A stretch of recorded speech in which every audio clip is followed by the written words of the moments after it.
These 32,000 refugees and asylees from Venezuela, the topic of tonight's discussion and film, are no different.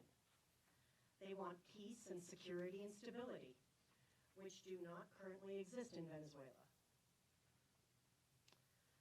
We'll talk about why that is, why Venezuela is such a hot mess when it was considered a model democracy as recently as 25 years ago. How that democracy teetered and collapsed under a democratically elected president and collapsed under a democratically elected president who consolidated powers through constitutional reforms, and what we might learn from their plight. Dr. Luis Torres, Chair retired of Metropolitan State University of Denver's Department of Chicana and Chicano Studies, will give us a history of Venezuela's decline from democracy to chaos, and then we'll hear from filmmaker Andrew Kirschenbaum, who will put a human face on the crisis. Andrew spent time in Colombia documenting the journey of some of these migrants, getting to know them and their stories, and has created an award-winning short film. I'm excited that this event represents his Colorado premiere. Afterwards, we'll have time to ask these experts any questions you might have about this situation, and we'll share some resources about how you can help. I do ask that you hold your questions for both Luis and Andrew until after the film. Let's start with why. Why is this migration happening? Leading this discussion is Dr. Luis Torres. Dr. Torres is a longtime educator and administrator, having taught in higher education since 1972, first as a graduate student and then as English professor. He attended the University of Colorado Boulder for his BA in English, and then the University of Washington in Seattle for his MA and PhD in English. In 1995, he became professor and chair of Chicano Studies at Metropolitan State University of Denver. In 2006, he became associate dean in the College of Letters, Arts, and Sciences, and in 2008, deputy provost for academic and student affairs. In 2012, Dr. Torres helped implement an affordable tuition rate at MSU Denver for undocumented students before Colorado approved the measure. For his contributions to the discipline, he received the prestigious Scholar of the Year Award in 2016 from the National Association for Chicano and Chicano Studies, and has received at least 20 other academic and community awards. He's retired from MSU and is very active in the community educational efforts, including serving on the advisory board of our fantastic partner, El Seminario Dual Language newspaper. Welcome, Dr. Torres. It's great to be here. Thank you for the invitation, and thank you for the movie, Nos Vemos Pronto. Interestingly, that term, as you know, that term is actually used when one is separating from a loved one, right? If I were to, I'm married, have children, etc. If I were to leave on a one-week trip, I'd say Nos Vemos Pronto, right? But this is a completely different matter. Thank you. And it's interesting. I'm just going to make a couple of comments about the movie, a couple of additional comments about the movie that we are going to see. It's interesting that the poet who begins the movie refers to what she says that people are looking for dignified lives. That's quite profound, I think. Dignified lives. She refers also, or there's an image of the train. She refers to people leaving on La Bestia, the beast, right? Which of course are the trains that people take to come here. You know, why did this happen? One of the characters in the movie, not characters, one of the persons in the movie, one of the interviewees in the movie, you know, said that he missed his family, his home, his town, his customs, but mostly freedom, right? The freedom that they had until, as he says, socialism came, right? So the why, we will get to that in a bit, but I think that's a very important point. And you know, Hugo Chavez, referring to the socialism, actually Hugo Chavez was a Marxist. Wasn't just a socialist. He said in Spanish, you know, yo soy marxista. I am a Marxist. And so when we think about what happened and how it happened and when it happened and so on, that was really part of it. There's one more thing about the movie, and then I'll get into a little bit of history. I mean, the movie is fabulous. I really think it's a significant work. There's one image. Again, why did the collapse happen? There's one image of a man who was in Colombia. He had left Venezuela, and he took Venezuelan money with him. I should take my billfold out. I think I have a few dollars, but he is fashioning, for example, billfolds, purses, other items out of the money, because it has become so because of inflation, it's become so worthless essentially that he can do that with, you know, $50 bill, whatever it was. So that is part of what we're going to see. So how did this disaster in Venezuela happen? To go from one of the richest countries in South America to one of the poorest, with the worst emigration leaving, with one of the worst emigration in history, in the history of the Western Hemisphere. Over 7 million, I'll get to this number in a little bit, over 7 million have left. Over 7 million Venezuelans have left in the last 6, 7, maybe 8 years. It's taken a few years.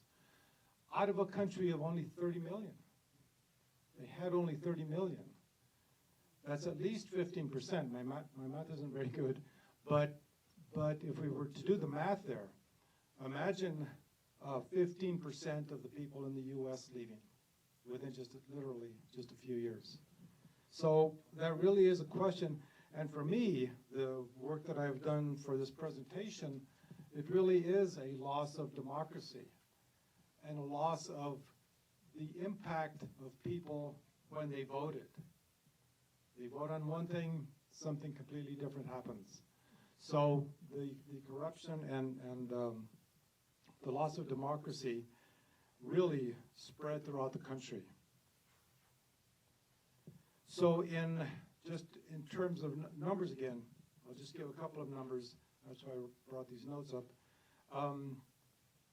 In 2017, there were 30,500,000 people in Venezuela. And again, within just a few years, beginning from that point, about 7.2 million people left because of what was going on. And when we think about Venezuela, their oil reserves, consider all of the countries in the world that have oil reserves, and most countries do. The U.S. is either number 6 or number 8 in terms of our oil reserves, depends on which statistics one looks at, and what is in reserve. The top 3 in the world: Canada at 168 billion barrels. Saudi Arabia, which we might assume is the major one, is second, 297 billion. Venezuela, 303 billion. 303 billion. The U.S. has a little over 50 billion barrels. Did I say barrels? 303 billion barrels for Venezuela, the highest in the entire world. The U.S. has approximately 50, maybe close to 60 billion. Compare that with our population versus theirs, and their reserves versus ours.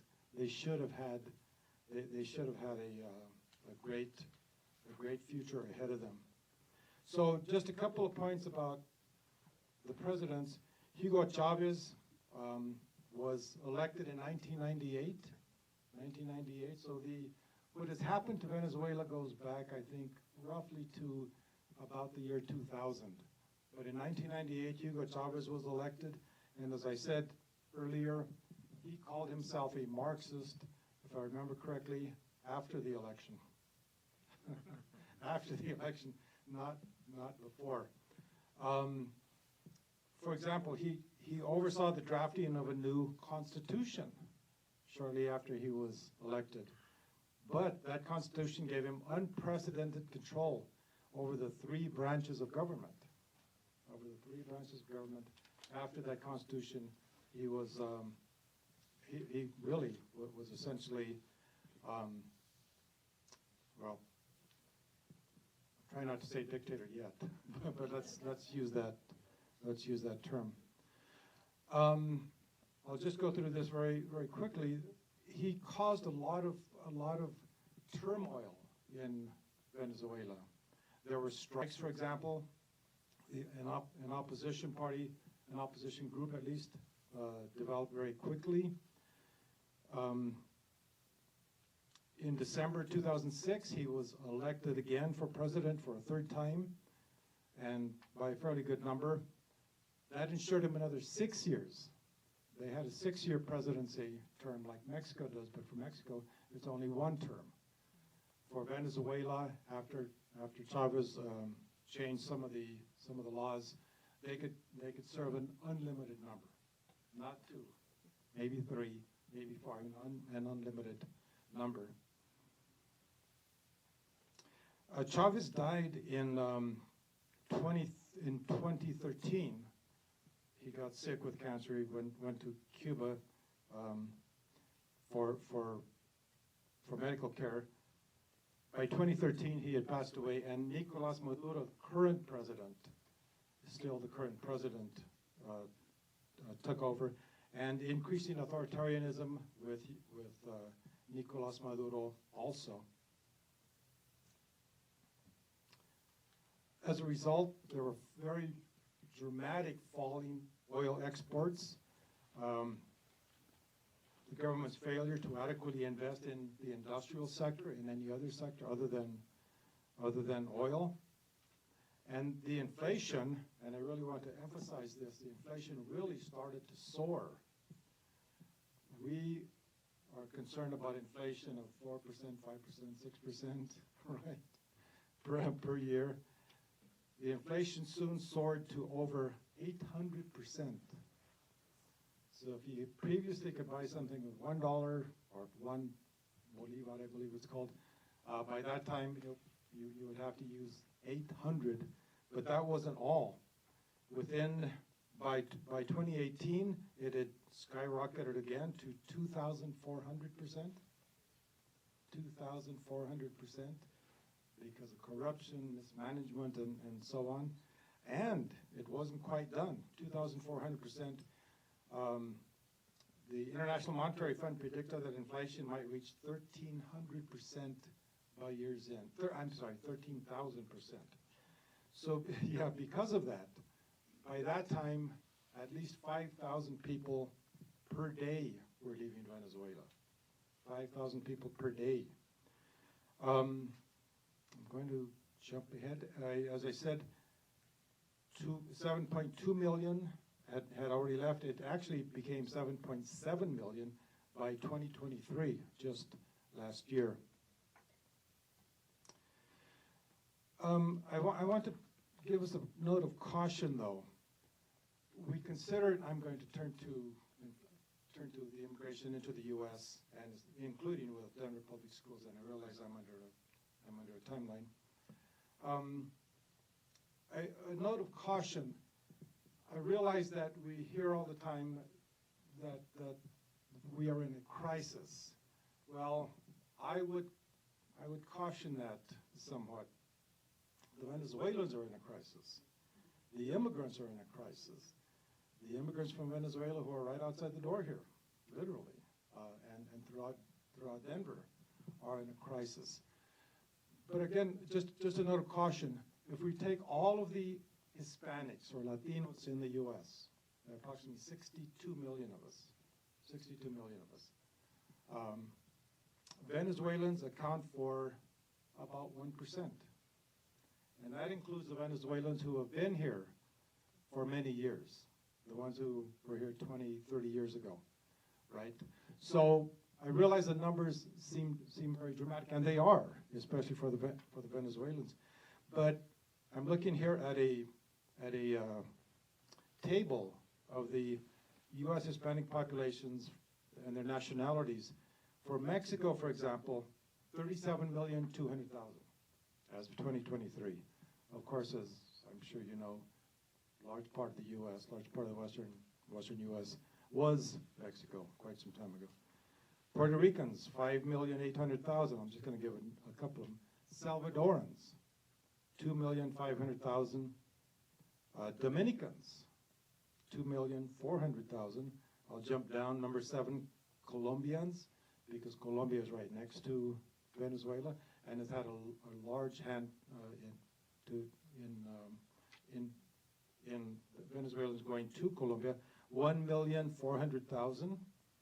So how about Venezuelans? Venezuelans are number 12 in the list of Hispanic groups living here in the U.S. at 640,000. By now, that's probably enough. We would have to add another 100,000 or so. So my point is, granted the immigration is sudden, very rapid, but again, a note of caution as to how we react, how our country reacts to Venezuela. I have another table here. I'm not going to refer to any specifics, but it's a table of the recent immigration by 17 different South American countries, including Venezuela, but Guatemala, just a few. Guatemala, Peruvians, Hondurans, Nicaraguans, Argentinians, Salvadorans, and so on. Out of those 17, the immigrant percentage of those populations in the U.S., every single one of them has declined over the last 5 or 6 years. Every one of them has declined. So the table goes down like that, except for Venezuela, of course. It is by far the outlier here, and that one goes up quite a bit. So at one and the same time, this is a very significant matter, but again, I would add a little bit of caution. For example, 1.8 million Venezuelans have gone to Colombia. 1.8 million. That doesn't mean that they're all living there, but out of the 7.7, they might have left Colombia. But out of the 7.7 million, 1.8 to Venezuela, 1.3 to Peru, which is quite a ways from Venezuela, and so on. Now, I want to make a comment here about the Venezuelans in Denver and the Venezuelans in, for example, Denver public schools. So I think it's very important to consider to consider their movement into Denver, into Denver public schools. Whatever you might think about immigration, and specifically about Venezuelan immigration, the 3 major cities in the country that have really received a lot of these immigrants. We always hear about New York City and about Chicago. We hear much less about Denver.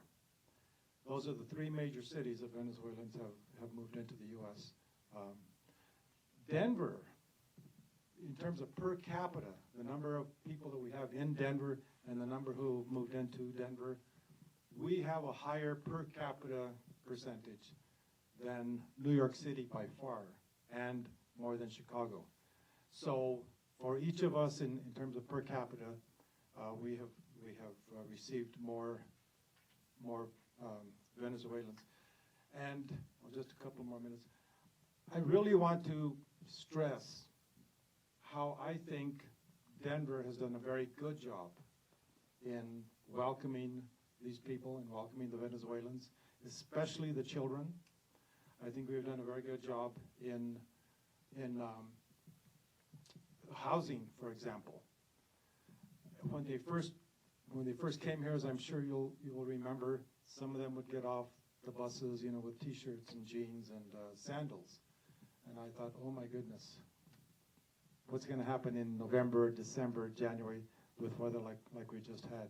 So I would give a commendation to the mayor and to the city council and to others in the mayor's office and taking a proactive approach.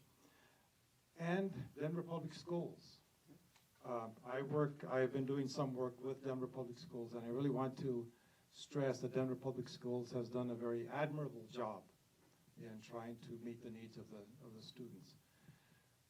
About 2 weeks ago, the number that had come into Denver Public Schools was 2,000. About 2,000 students had come into Denver Public Schools since October. And October, interestingly, is the count day, if you know what the count day is.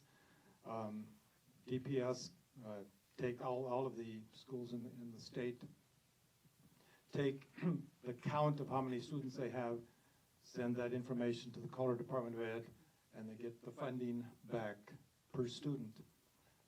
These students came into DPS after the count day, so DPS has really had a difficult time, but they've done a very good job of trying to address the needs of these students. I said 2,000. Last week, there was an additional 300 in 1 week, and that number is now up to 2,700, which is larger than many of the school districts in Colorado, right? Not Jeffco, not Cherry Creek and so on, certainly not Denver, not Colorado Springs, a few others. But that is a larger number than some of the school districts in Colorado. So DPS has had to adjust to try to make, try to make these students, make it welcome for these students. We've heard the why, the reasons this migration is happening. Let's move to the who. So I'd like to introduce Andrew Kirschenbaum. Andrew is a documentary and narrative director based in New York City, producing projects in English, Spanish, Portuguese, and French across the globe. He holds a BA from Roger Williams University in International Relations and studied international negotiations and anthropology in the Czech Republic and Morocco. Andrew has worked throughout Latin America, Eastern Europe, and Africa, most recently producing a short film in the Democratic Republic of the Congo. Founder of The Blue Mind, a production company focused on international films and character-driven stories, Andrew leads a team across several continents skilled in translation, fixing, and production that functions effectively under harsh political, climate, or high-risk environments. As the director of Vemos, Pronto, Andrew has been invited to present and speak at Yale, Cornell, and Fordham Universities. And Nos Vemos Pronto is featured in a dozen festivals, domestic and international, and won Best Social Political Film Award at the 2023 Latino and Native American Film Festival. Andrew, welcome. Why don't you give us a little bit of background before we watch? Hello, everybody. I'm Andrew. Thank you guys first for showing up on a cold Wednesday night when it'd probably be easier if this was an email or a link. But there's a reason it's not a link, and why it's not a blog post or a news article. That it's a film, and it's 25 minutes of audiovisual evidence of what is going on in this part of the world. And that really talks about the why. We're talking about the who, but we're also talking about the how. How did 30,000 Venezuelans end up this year in Colorado? How? You're gonna see that journey. I don't want to talk too much before the film. I want you to experience and come to your own conclusions about the film and about what's going on in the region, in Colombia and Venezuela, in Colorado, in New York, Chicago, Miami, all these places across our country that are experiencing similar influxes of people searching for a better life. And so I want to leave you with a question before the room goes dark, and one of my favorite moments before a movie comes on is that 10 to 15 seconds of collective darkness, where you just sort of reflect. And I want you to leave with the hardest question that I've ever received in a question and answer panel discussion. And I want you to think about it, and I want you to linger with you while you watch. and linger with you while we talk after, and linger when you leave and go out those doors and re-enter your lives here in Colorado. The hardest question was, where would you go? Somebody asked me, if the U.S. wasn't suitable for you to live there, wasn't sustainable for you and your loved ones, where would you go?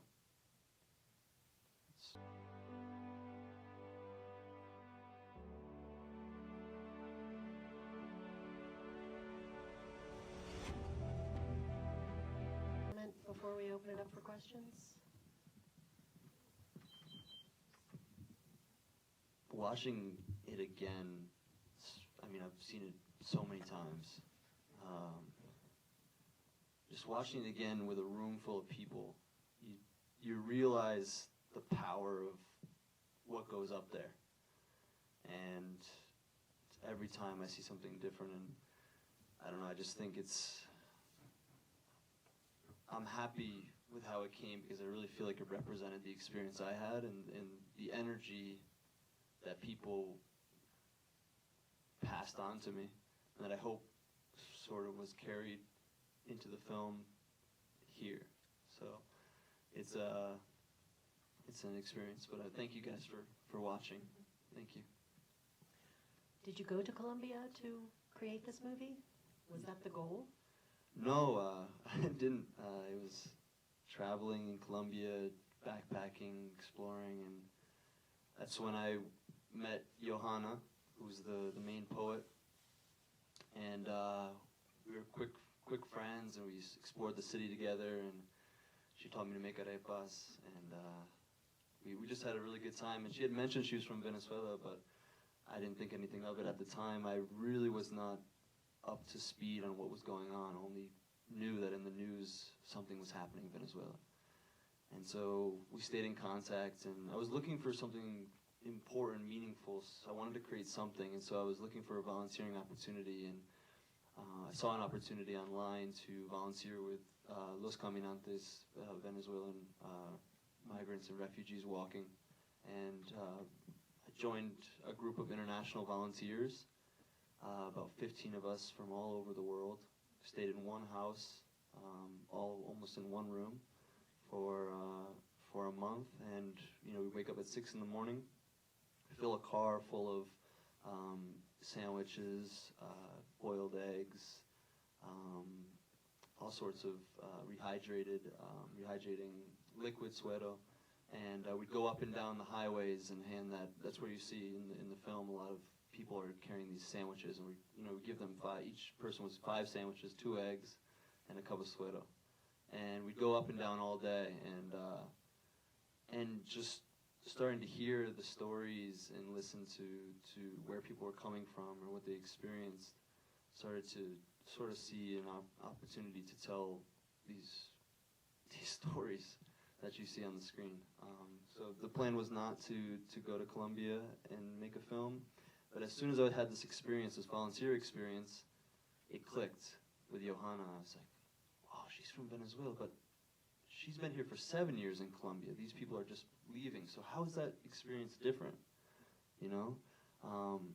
And so I went back to Bogota, where she was, and we started talking all about it, and she revealed that she had these poems that she wrote describing her experience over the course of 7 years living in Colombia. And that first poem, the first part of the film, is the first poem she ever wrote after she left Venezuela for the first time and moved to Colombia. So that all came together sort of organically. Luis, any comment? Yes, Colombia, if you look at the map, is right next to Venezuela. In fact, that's a long border between Venezuela and Colombia, and then Ecuador is just west of Colombia, right on the equator. The equator runs through Ecuador.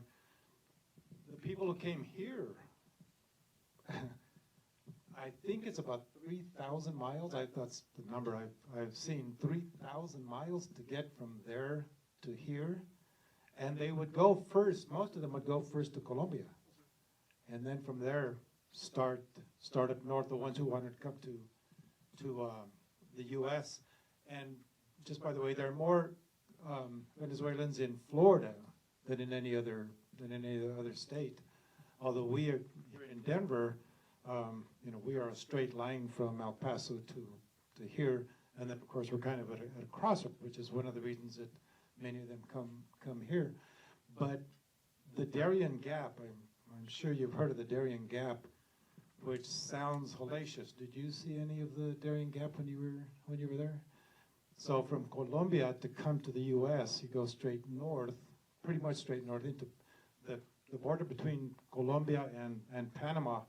It is about 60 miles through jungles and mountains, and very, very difficult. There are no roads, hardly any paths, but tens of thousands of people have gone through the Darien Gap. For us, I was trying to figure out what it would be like here. I mean, start out in Golden and go 60 miles through the mountains, walking, right? Carrying children, trying to carry food, but you wouldn't be able to carry food if you were with a child. 1 out of 5 persons who has gone through the Darien Gap within the last couple of years, 1 out of 5 is a child. So, I mean, that must be terrible to be able to get here. Once they get out of that Darien Gap, then I think it becomes a little easier. But just imagine what the people here have gone through. And it was amazing to me. It is amazing to me. Everybody in that movie seems so nice, so positive. After what they've gone through, I'd love to have them as my neighbors. Right? They were seemed to be accommodating to you. You were right outside of the screen, right? I mean, right outside the shop. But I did have a question when I was watching it before. I watched it a couple of times in preparation. How did you select the people you were going to interview? I suppose you could run up to almost any of the Venezuelans and ask them, and it would have been an interesting question. But answer. But how did you select who you were going to interview? So when I was there, I was with one of the drivers. There was a few Colombian drivers working with this this grassroots NGO called On the Ground International, and they had a few drivers working. So Pedro, he's actually the one who is there talking about. We've seen professors and agronomists, and I spent a lot of time with Pedro going up and down. And so we would talk, and especially when we were trying to select people, he would say, "I think we should interview them. I think we should talk to them. Let's check this out." Other times, it just really was random, and also feeling out people's energy. I think one of the things I was most concerned about is going down with a camera and sticking into people's faces, and then tell me your story. Like that's in their most treacherous moments to do that. I mean, just vulnerable in all senses. So I just would feel out what people were giving me, and if there was an opportunity to sort of start a conversation, oftentimes would start with a joke, or be talking about with the little kids baseball. Venezuela is baseball is a huge sport in Venezuela, so that's sort of how I came to do that. But one thing I wanted to add about the Darien Gap, which is really interesting, and there was a New York Times article. I don't remember how long ago, but they did quite a bit of photo work, and actually one of the journalists went through the Darien Gap, through that journey. And what's interesting about the Darien Gap is people from all over the world are traveling to Colombia or to other parts south of the Gap and traveling through. So you'll get groups of 3 Cambodian guys, 2 Congolese women, and some Venezuelan people as well, and they're a collective group, and they must rely on each other to survive this place filled with paramilitary groups, war, just the treacherous of the nature of it. It's really, really muddy. I mean, people come out just covered head to toe. So it's this interesting microcosm of the world coming together in this most harsh of conditions, which is, the Darien Gap is really, I would say go and look that up if you don't know what that is when you get home. Right. I believe it's Ecuador that does not require a visa to get into Ecuador, and therefore people from all over the world, literally, Africa, China, Russia, Ukraine, and so on, if there's a problem for them to get any kind of visa to say, to the U.S. or to Mexico, wherever they fly into Ecuador, I'm sure it's Ecuador, and then to Venezuela, to Colombia, and then across to the Darien Gap. Yeah, so we have a lot of immigrants from a lot of different countries, a lot of different continents, right, coming through the Darien Gap. Yeah. Interesting. Okay, who has a question here for either of our speakers? Okay, I see a hand up there. Why don't you just shout it out? You mentioned that you spoke with a poet who's been 7 years ahead of this group that's been interviewed. You were looking for differences. Did you find significant difference in either the reasons they were leaving Venezuela or their experiences in getting out? It was interesting going through the 7 poems because you see her evolution over time, and I think the biggest sort of similarity was that first poem. I feel like a lot of people I talked to echoed those same sentiments of, you know, just not feeling like you belong to anything. The biggest difference, and a reason I really wanted to include Johanna in the film, is because she was able to come by plane. And not that it makes it any easier to leave your country, but to have those different perspectives. I mean, there are people who arrive by plane from Venezuela as well here. There's all sorts of different, diverse experiences, you know, not just people walking or being bussed up from Texas, but, you know, arriving here with the means to make it here, but then what? So I think that was kind of the differences where she sort of had an opportunity to establish herself, even though still I'm in contact with her and things are difficult for her to find work. And even though she's been in the country for now 8 years, and but she's had a little bit more resources to be able to get started in the country. So I think that was sort of the difference between a lot of these people on the road. I mean, that's all they had was on their back. I would add that there have been phases in the emigration out of Venezuela. If you can think back, you know, maybe 5, 6, 7 years ago, when the economy really just started to get into ruins, plus the political machinations, the attacks against democracy, the people would vote, and then either Hugo Chavez or Maduro would not only ignore the votes, but overturn whatever the vote was for. When all of that first started to happen in such a terrible manner, some of the professionals, we might say, and people with some means to be able to fly to, you know, the U.S. or fly to Peru, for example. Peru is a long ways from Venezuela. The more recent ones, I mean, if 5 years ago you had $10,000 in the bank, now that $10,000 you can make the little purses out of, right? And I mean, that's those $10,000 would have dwindled to, I don't know, 50 today, literally. So that's why so again, there have been phases in the emigration out of Venezuela. So now people literally do not have the funds to probably even, you know, get a good amount of food to start on the journey. Imagine setting out with a child to try to go 3,000 miles to go to the U.S. or even, you know, 500 to go to Colombia. So, yeah. If I could just add a story to just sort of personalize that. When I was working at one of the aid tents, so you see Ronald there, he walked, as shown in the film, he walked to Colombia, set up an aid tent, and we would go there and we'd work there and we would massage and wash feet as people came by and provide them food. And during that time, we got a good chance to talk to people. I mean, you're face-to-face washing somebody else's feet. I mean, you really get a chance to have a conversation, a candid conversation.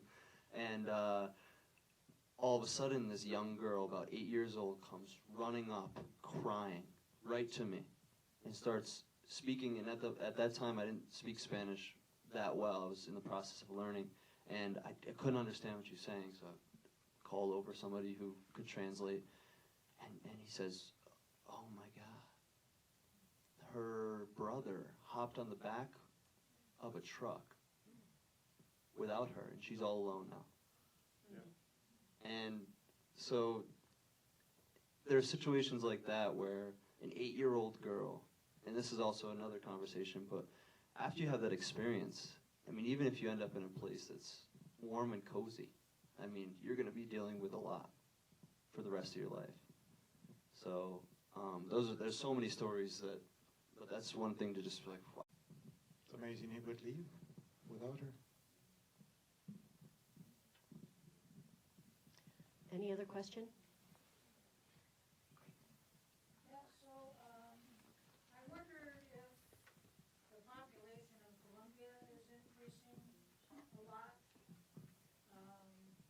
or if most of them move on and move north. The population of Venezuelans in Colombia? Do you Well, mean? yeah, so they're, Yeah, so the Venezuelans are going to Colombia, and then I'm wondering if a lot of them end up staying there, or, you know, kind of what percentage of people end up staying in Colombia versus making the longer journey on. So in other words, is their population increasing by a lot? That's a good question. I don't think so. I don't think it's much. There certainly is an increase in population, but a lot of the Venezuelans go into Colombia. I think I said it was 1.8 million that had gone into Colombia, but many of them, I would say, go on to Ecuador, or I think I mentioned Peru a bit ago. So they do go to other countries. But yes, I might just reverse what I said. Yes, the population of Colombia is increasing, but not as much as, for example, again, if 1.8 million have gone in, not all of them stay in Colombia. Some of them, again, they go from Colombia just straight north to that terrible Darien Gap in order to come here. As far as I know, not many of them stay, for example, in Mexico, or in any of the other countries, Nicaragua, Guatemala, wherever, between Panama and the U.S. Most of them will come here. That's a great scene in the movie about La Bestia. I mentioned this briefly, but you saw the train with all of the people up on top. They get onto those trains to try to come here, or they will, I mean, any other way that they can come, including walking as far as they can.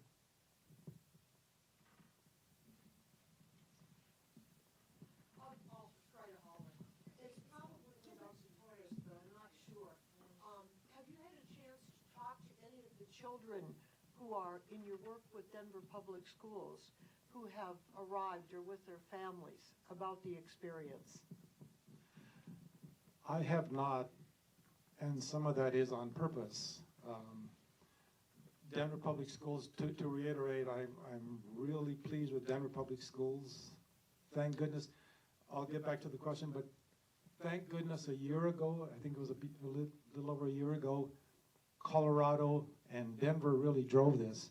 When we voted to provide free breakfast and lunch to children, imagine those children getting here and the parents bringing them all this way under such terrible hardship. The free breakfast and free lunch and then free snacks at the end, and DPS made certain to provide as much as they could, dry goods, so that the families could cook during the semester break, which was, my goodness, almost 3 weeks. It was 3 weeks long. Imagine if that hadn't happened, because those children can go to school and get breakfast, get lunch, get a snack, a heavy snack at the end of the day, and to provide. There is it's called a welcome center, and it's also called the hub, H-U-B, the hub, that many of the schools in DPS if there's anybody in DPS, please help me with this, from DPS. The hub, the Welcome Center, what did they do? There's hubs all around DPS, so there's multiple hubs. They're in each region. But they help provide food, clothing, basic necessities. Right. Yeah. Yes, there's a good interview with one of the directors of the education program in Denver, who says, you know, we provide them with this, exactly as you said, food, you know, the basic necessities, clothing, and so on. And then, of course, the education. But I think he was exactly right. They have to have that first in order to become educated. You know. So, but no, I haven't personally. And for one thing, I mean, if any of us were to go into a school and say I would like to talk to a Venezuelan, the principal is not about to let us, because children have their sense of self and so on. And they also talk in DPS, and thank goodness for this also. I'm pointing to you because you're in DPS. You can take back these compliments. They also have paid attention to having counselors, maybe psychologists, to work with these children, because one of the teachers in DPS, has said, this has been published, has said something like, I have these children in my class.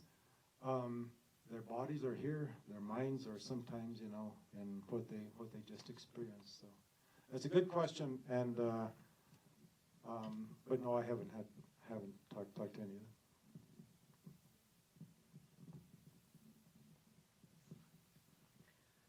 Tony. Hi, this is for Andrew. Andrew, this is such an honorable project that you have done.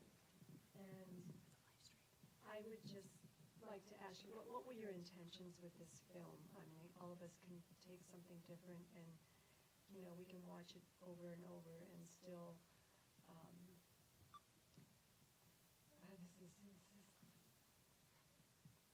How do you do this again, and what do you want us to do from here? How you've humanized people, and that's what's happened, is people have been dehumanized coming here. And for you to put yourself in this position to go there and bring the journey here versus just them asking us,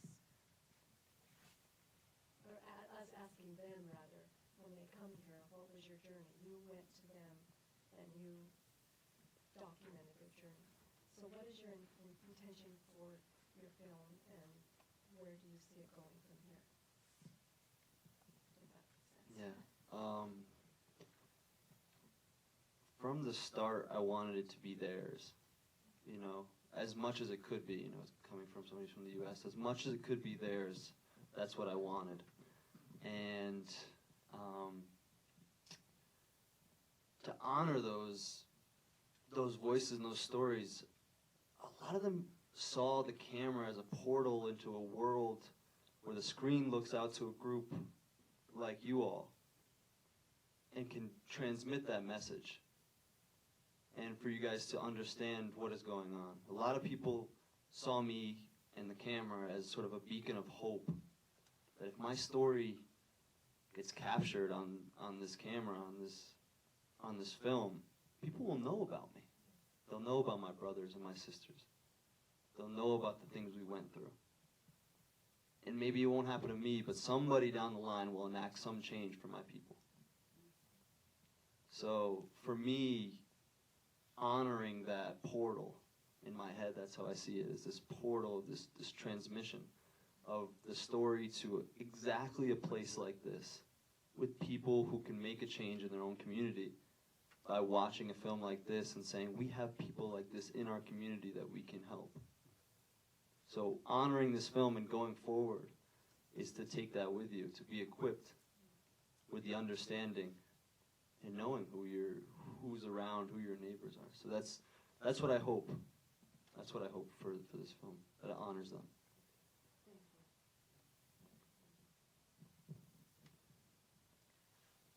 Next question?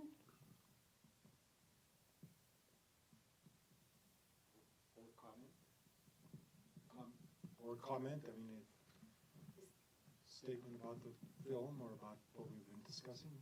I've actually got a question. Has anybody here came in contact with anybody from Venezuela here at all?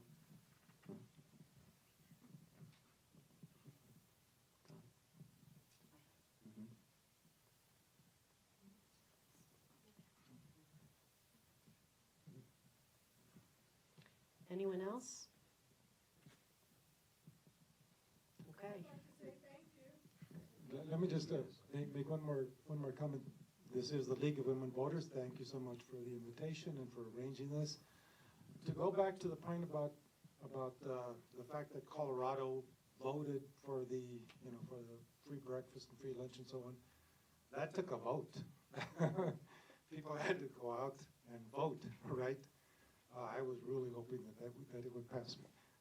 With that Summon Audio, we wrote an editorial about that for the newspaper.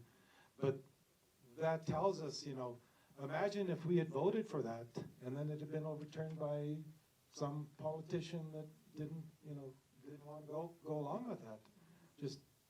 Just flipped and then that politician, as has happened in Venezuela, probably would come after the people who started that petition to vote, because that is what has happened in Venezuela. I didn't downplay what has happened in Venezuela. It's just take a long time to go through it, but what has happened to democracy, what has happened to the right to vote, and people would say they're quoted as saying, "What good is it to vote because they will be targeted," and that is what happens when I'm getting a little maybe carried away, but that is what happens when there's an autocratic system, because that is what Hugo Chavez and Maduro both did. How do you go, we were talking about this earlier, how do you go from one of the richest countries in the entire continent, the entire continent, to one of the poorest that makes people leave like that? A lot of that started with what happened to democracy. I think I just said very, very quickly when I was speaking up here, Hugo Chavez had taken over the three branches of government.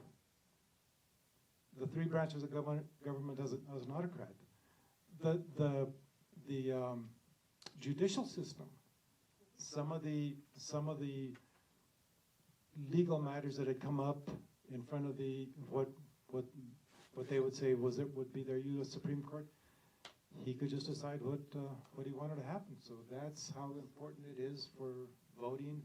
We have voting, get out the vote and with El Semanario. And so my congratulations to the League of Women Voters. Yeah, thank you guys. Thank you, Andrew and Luis. We greatly appreciate your time and the sharing of your expertise with us. And the last question of the evening is how? How can you help? Well, you can advocate for immigration reform. Our current system is clearly broken.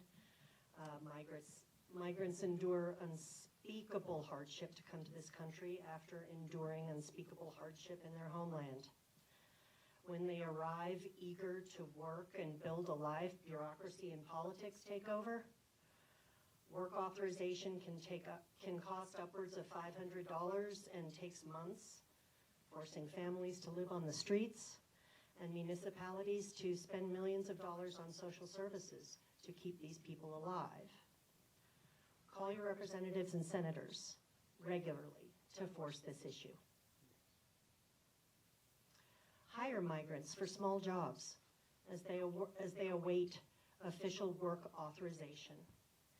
Things like housekeeping, landscaping, handyman tasks, Spanish lessons, childcare, art projects. Organizations like El Centro de los Trabajadores, please excuse my lack of accent, help to connect people to migrant workers, ensuring these workers receive fair pay and get paid. And of course, donate. Donate your money and your time. We have QR codes here for 2 verified programs helping these folks, or you can donate to LWVCO and we'll direct your donation to one of these groups. Thank you again to our speakers tonight, especially Andrew, who flew in for this premiere, and it wasn't easy. I would also like to thank the League of Women Voters of Boulder County for their partnership in this event and for alerting us to this film, especially Susan Curtis, who really made this event possible by flying out the director-producer, who happens to be her grandson. Thank you, Susan.